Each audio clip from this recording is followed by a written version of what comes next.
비만은 체지방의 과도한 축적으로 인해 건강에 부정적인 영향을 미칠 수 있는 신체 상태를 말합니다. 최근 서구화된 식습관과 운동 부족으로 비만한 경우가 늘고 있는데요. 문제는 비만이 만병의 근원으로 불릴 정도로 발생할 수 있는 합병증이 많다는 것. 하지만 철저한 자기관리를 통해 건강한 아름다움을 뽐내는 사람들도 많습니다. 방송을 봐도 너무 여자들이 말랐고 그래서 자극이 너무 많이 되는 것 같아요. 예뻐 보이고 싶어서 그렇지 않을까요? 그러니까 예쁜 옷을 입으려면 그 몸매 관리를 해야 되는 건 필수인 것 같아요. 한 연구에 따르면 한국 여성들이 살을 빼기 위해 하는 노력은 세계 최고 수준이며 95%의 여성들이 스스로를 뚱뚱하다고 여기는 것으로 조사됐는데요. 지난 10년 동안 비만 인구 증가율은 150%, 성인 비만으로 인한 사회적 비용은 무려 3조 4천억 원으로 조사됐는데요. 점점 뚱뚱해지는 대한민국. 비만도 이제 치료가 필요한 하나의 질병으로 봐야 합니다. 이 시간 자세히 알아보겠습니다.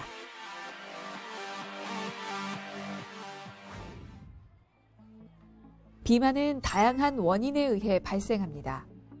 먼저 먹는 양에 비해 움직임이 적은 경우, 운동량 부족으로 인해 살이 찔 수 있고요. 유전적 영향과 과식이나 폭식 등을 반복하는 심리적 요인, 내분비계 대사 이상 등도 비만의 원인으로 꼽을 수 있습니다. 또 기본적으로 식습관도 중요한데 최근에는 인스턴트 음식을 즐기는 사회적 환경도 요인으로 볼 수 있고요. 혼밥, 혼술을 하는 경우 대화를 하며 먹는 것이 아니라 스마트폰이나 TV를 보면서 밥을 먹기 때문에 원래 식사량보다 더 많이 먹게 되는 경향이 있어 비만 유발 요인 중 하나로 볼 수 있습니다. 잘 알려진 것처럼 비만은 우리 건강에 악영향을 미칩니다. 당뇨, 고지혈증, 관절염 등 만성 질환은 물론 수면 무호흡증, 간질환, 여러 종류의 암 등 다양한 병의 주 요인이 되는데요. 혈관이 좁아지는 동맥경화, 심장 근육이 손상되는 심근경색 등 동반 질환 발병에 따라 생명까지도 직접적으로 위협할 수 있습니다. 국민건강보험공단의 비만으로 인한 사회 경제적 영향 연구 결과를 보면요. 한 해 동안 비만으로 인한 사회 경제적 비용이 11조 4,679억 원을 상회하는데요.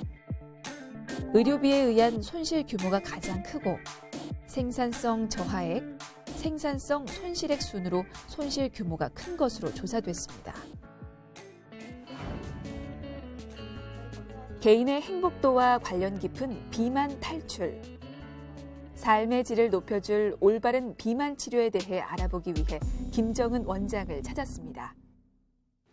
비만은 단순히 체중이 많고 적음의 문제가 아니고요. 체지방 과잉의 문제입니다. 그렇기 때문에 체중이 정상을 넘더라도 근육이 많고 체지방이 적은 경우에는 비만 관련한 질환의 위험도가 그다지 높지 않다고 할 수 있고요. 오히려 반대로 체중은 정상인데 체지방이 높거나 혹은 특히 내장지방이 높은 경우에는 비만 관련한 질환의 위험도가 높아지기 때문에 주의가 필요합니다. 비만 정도는 신체 질량 지수, BMI로 확인하는데요. 저체중, 정상, 과체중, 비만, 고도 비만으로 나뉘게 됩니다. 키 160cm의 체중 60kg의 40세 여성의 경우는 BMI가 23.44로 과체중에 속하죠. 또 보기에 뚱뚱한 몸매가 아니라도 비만인 경우가 있습니다. 체내에 체질량이 많고 근육량은 부족한 경우인데요. 일명 마른 비만이라고 하죠. 남성의 경우 체지방률이 25%, 여성의 경우 30% 이상일 때 마른 비만에 해당합니다. 마른 비만이 위험한 이유는 내장에 지방이 과다하게 분포되어 있기 때문에 보통 비만보다도 고혈압, 당뇨, 고지혈증 등의 대사 질환에 걸릴 가능성이 더욱 높기 때문입니다.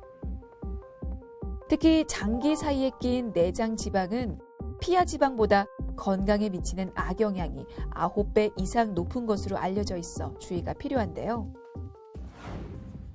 비만과 다이어트에 관해서는 다양한 속설이 많죠. 이 시간 통해서 확인해 보겠습니다. 다이어트를 할 때 먹는 다양한 식사 대용식이 정말 도움이 될까요? 그럴 수도 있고 아닐 수도 있습니다. 식사 대용식을 이용할 때 간편한 섭취에 의해서 다이어트의 실천이 쉬울 수도 있지만 오히려 다이어트에 쉽게 질려버려서 오랫동안 실천하지 못하는 이유가 되어서 장기적인 다이어트에 실패하시는 경우도 있습니다. 다이어트에 관련된 속설 중 하나가 바로 물만 먹어도 살이 찌는 체질이라는 겁니다. 실제로 물만 먹어도 살이 찔 수 있는 걸까요? 네, 그렇지 않습니다. 물은 칼로리가 없기 때문에 살을 찌게 하지 않습니다. 그런데도 나는 물만 먹어도 살이 찐다라고 생각하시는 분들이 적지 않은데요. 그 이유는 물을 많이 먹었을 때 느껴지는 포만감이나 부종감을 살이 쪘다라고 생각하시기 때문입니다. 그렇지만 실제로 체지방이 느는 건 아니기 때문에 물은 살을 찌게 하지 않습니다. 다이어트를 하면서 요요 한번 겪지 않은 경우가 드물죠. 하지만 그러다 보면 살이 찌기 쉬운 체질이 된다는 말이 있는데요. 정말 그렇습니까? 네, 그럴 수 있습니다. 요요가 반복되면 우리 몸의 에너지 효율성이 증가하게 되는데요. 쉽게 말하면 조금만 섭취해도 에너지 저장은 늘어나고 에너지 소비는 줄어드는 상태로 바뀌기 때문에 체중 감소가 오히려 어려울 수가 있습니다.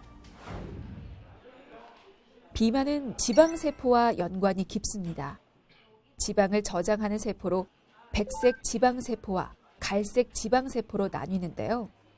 비만이 아닌 사람은 몸 안에 100에서 300억 개의 지방세포가 있는 반면 비만인 사람은 무려 1000억 개 이상의 지방세포를 가지고 있는데요. 지방세포의 수가 많으면 살을 빼기도 힘들고 살을 빼도 금방 다시 찌기 쉽습니다.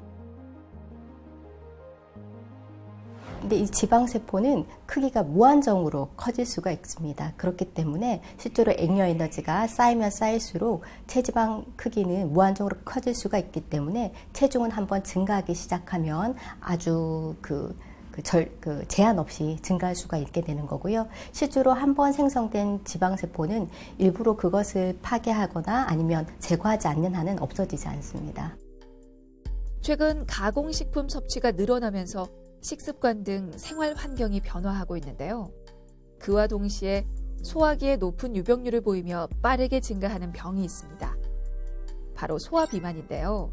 소화비만은 유아기에서 사춘기까지의 연령대의 신장 대비 표준 체중보다 20% 이상인 경우를 말합니다. 어린 시절 비만이었던 경우 지방세포 수가 보통 사람에 비해 많은데요. 지방세포 크기는 줄어도 그 수는 줄어들지 않기 때문에 소아 비만이 성인 비만으로 이어질 확률은 80% 이상이라는 연구 결과도 있습니다. 소아비만은 성장기에서 체지방 세포의 수도 같이 증가하기 때문에 성인기의 비만으로 이어질 가능성이 높고요. 특히 성인기에 고도비만이 될 가능성이 매우 높습니다. 그래서 더 주의가 필요하고요. 특히 소아비만은 성인비만과 달리 개인의 생활습관 조절만으로는 치료가 어렵고요. 가족의 참여나 학교, 집단사회의 참여가 적극적으로 필요합니다. 33살 연경 씨가 비만 치료 병원을 찾았습니다. 현재는 비만하지 않아도 걱정되는 부분이 있다고 하는데요. 고등학교 때 좀 살이 많이 찐 편이어서 계속 다이어트를 주기적으로 해왔는데 이게 이제 다이어트를 하면 할수록 음식을 안 먹고 하다 보니까 좀 폭식증 같은 것도 생기고 너무 정신적으로 스트레스를 받아서 다이어트 정말 평생 해야 되는구나 그런 생각이 들기도 하고 그래서 여러 가지로 상담도 받고 또 시술도 가능하다면 좀 하고 싶어서 오게 됐습니다. 어릴 적 소아 비만을 겪었던 연경 씨. 그래서 다시 살이 찌지 않을까 하는 불안감이 크다고 하는데요. 비만 치료를 위해서는 먼저 정확한 상태 확인이 우선시돼야겠죠. 체성분 검사를 통해 몸속 지방량과 근육량이 얼마나 되는지부터 확인합니다. 단순한 과정이지만 비만 진단과 상담, 치료와 처방을 위해서는 꼭 필요한 검사입니다. 그래서 그런 경우는 사실 어떻게 지방의 양의 문제가 아니라 소화 비만을 겪은 성인 여성이라면 누구나 평생 다이어트를 숙제로 안고 살아가게 될 텐데요. 쉽게 살이 찌는 체질이라고 해서 연경 씨도 가장 크게 고민되는 부분을 이야기하면서 상담받습니다. 다이어트는 하는데 허벅지 살만 너무 안 빠져서 이렇게 왜 특정 부위만 너무 안 빠지는지 그것도 너무 궁금해요. 허벅지와 엉덩이 있는 지방세포는 다른 부위의 지방세포에 비해서 조금 더 지방을 쉽게 저장하고 또 한 번 들어온 지방은 잘 분해해서 내놓지 않는 그런 성질을 가지고 있거든요. 그래서 체중 감량을 해도 상체는 빠지지만 하체는 빠지지 않는다라는 게 모든 분들한테 적용이 되죠. 에너지를 더 쓰잖아요. 사람의 유전자 안에는 외적인 생김새를 결정하는 요인 외에도 식성과 체질, 질병의 발병 가능성 등 다양한 정보를 담고 있습니다. 실제로 고객님께서 이전에 운동을 하면서는 체중 감량을 크게 경험하지 못하셨다고 하셨는데 실제로 유전자 검사에서도 그런 유형으로 나오세요. 운동에 의해서 체지방이 분해되는 효과는 그다지 높지 않은 걸로 나오시거든요. 실제로 비만이 될 가능성이 유전적으로는 상당히 높으세요. 분홍색으로 칠해진 원의 개수로 확인할 수가 있는데 지금 2개가 다 칠해졌잖아요. 그러면 뭐 어디 보면은 다른 사람들 중에서 비만 위험도가 가장 높은 그룹에 들어간다라고 볼 수가 있습니다. 연경 씨는 유전자 검사 결과 비만 위험도가 높은 것으로 나왔습니다. 소화 비만을 겪으면서 지방 세포 수가 늘어나 있는 것이죠. 유전자 검사는 비만의 원인에 해당하는 요인 파악이 가능하기 때문에 비만 치료 전 필수로 이루어지고 있습니다. 사람이 탄수화물을 섭취하게 되면 잘게 쪼개져 신체 조직에 흡수되는데요. 이때 MC4R 유전자가 에너지 수준과 식욕을 관장합니다. 특히 스트레스성 폭식과 같은 식욕 조절에 관여해서 MC4R 유전자의 활동이 활발할수록 비만해질 수 있습니다. 비만에 대한 위험도나 요요의 가능성에 대해서도 알 수 있고요. 그 다음에 식이 조절에 있어서 특히 탄수화물의 조절이 더 필요한 대상인지 지방의 조절이 더 필요한 대상인지도 알 수 있습니다. 또 운동에 의해서 체중 감량 효과가 어느 정도인지도 알 수 있기 때문에 적절한 다이어트 계획을 세울 수가 있고요. 또 특히 실제로 이분이 식이 조절에 문제가 되는 것이 식탐의 문제인지 혹은 포만감의 문제인지를 알 수가 있어서 여러 가지 약물 중에서 그분에게 적합한 약물을 선택하는 데도 도움이 됩니다. 비만의 기본적인 치료 방법은 식사요법, 운동요법, 행동수정요법, 약물요법 등이 있으며 난치성인 경우 수술을 고려할 수 있습니다. 최근에는 지방을 직접 제거해주는 주사치료가 주목받고 있는데요. 굵기가 1.5에서 2mm인 미세 바늘을 사용해 몸속 지방을 없애는 의료 기술로 특히 국소 부위에 효과적으로 작용하기 때문에 신체 라인을 확실히 잡아주는 기대를 할 수 있습니다.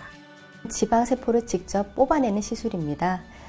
지방을 분해할 수 있는 용액을 제거하고자 하는 지방층에 주입한 후에 아주 가는 관을 이용해서 지방을 직접 추출합니다. 실제로 지방을 얼마나 뽑아낼지에 따라서 시술 시간은 조금 다르다고 할 수 있는데요. 짧게는 10분, 조금 길게는 1시간 정도가 소요될 수가 있습니다.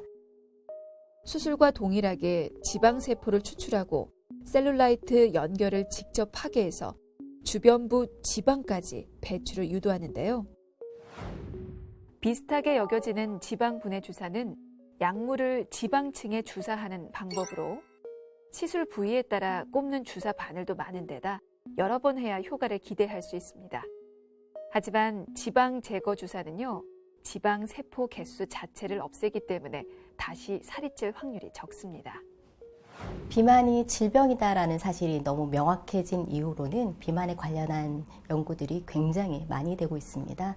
그래서 지방세포의 현상이라든가 아니면 식이 조절의 명확한 기전, 그 다음에 운동에 의한 신체 반응의 기전들이 너무 명확하게 밝혀지고 있고 그에 맞춰서 전문의약품들도 굉장히 많이 개발되고 있기 때문에 스스로의 노력으로 체중 조절이 어려울 때는 전문적인 치료를 적극적으로 받아보시는 것이 효과적입니다.